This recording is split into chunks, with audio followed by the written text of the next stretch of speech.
నల్లగొండ జిల్లా చిట్యాల మండలం పెద్దకాపర్తి గ్రామంలో ఎస్బీఐ బ్యాంక్ ఆధ్వర్యంలో బ్యాంకు ఖాతాదారులకు ఏర్పాటు చేసిన అవగాహన కార్యక్రమానికి ఎస్బీఐ బ్యాంక్ జనరల్ మేనేజర్ అమర రామ్ మోహన్ రావు హాజరై మాట్లాడుతూ ఆర్బీఐ ఆదేశాల మేరకు ప్రతి గ్రామ పంచాయతీలో ఫైనాన్స్ అవేర్నెస్ క్యాంప్స్ చేపడుతున్నాం.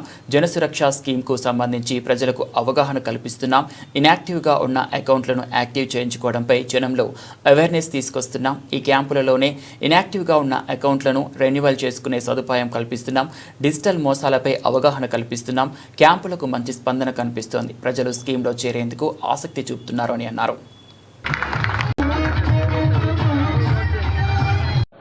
ఆ బేసిక్ అంటే ప్రధానమంత్రి జన్ధన్ యోజన అకౌంట్ అయితే మోర్ దాన్ అంటే 2 లక్షల పైన అకౌంట్స్ మన దగ్గర ఓపెన్ చేస్తున్నా కానీ అందులో 1 లక్ష మేము అందరినీ కూడా రిక్వెస్ట్ చేయడం జరిగింది వచ్చేటప్పుడు ఆధార్ కార్డులు తెచ్చుకోమని. అలాగే వాట్సాప్ బ్యాంకింగ్ అని మీరు కేవైసీ ఇంటి దగ్గర కూర్చొని అప్డేట్ చేయించుకోవచ్చు. ఇంకా చాలా సదుపాయాలు ఉన్నాయి అందులో. ఆ కారణాల్లో ఒక 2 కౌంటర్లు ఏర్పాటు చేస్తున్నామండి. బ్యాంకింగ్తో కేవైసీ అప్డేట్ చేయించడము లేదా డైరెక్ట్గా సిఎస్పి దగ్గర కేవైసీ అప్డేట్ చేయించడము, అది కూడా కుదరకుంటే ఫిజికల్ ఫామ్స్ తీసుకుంటున్నామండి. ఇప్పటికిప్పుడే మీ ఆధార్ కార్డు కానీ లేకపోతే ఆర్బీఐ వారు కానీ ప్రతి గ్రామ పంచాయతీలో ఫైనాన్షియల్ ఇంక్లూజన్ క్యాంప్ కండక్ట్ చేయమని చెప్పారు.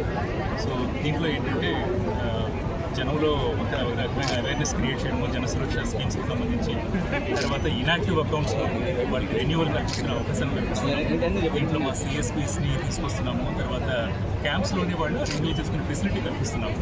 అలానే వాళ్ళలో డిజిటల్ ఫ్రాడ్స్ గురించి కూడా చైతన్యం కల్పిస్తున్నాము. సో మంచి స్పందన దొరుకుతుంది. స్కీమ్లో చేరినటువంటి వాళ్ళు ఆసక్తితోటి స్కీమ్లో చేరుతున్నారు. సో ఈ క్యాంపులు వాటి సార్లు ఉద్దేశాన్ని మాత్రం సాధిస్తున్నాయి.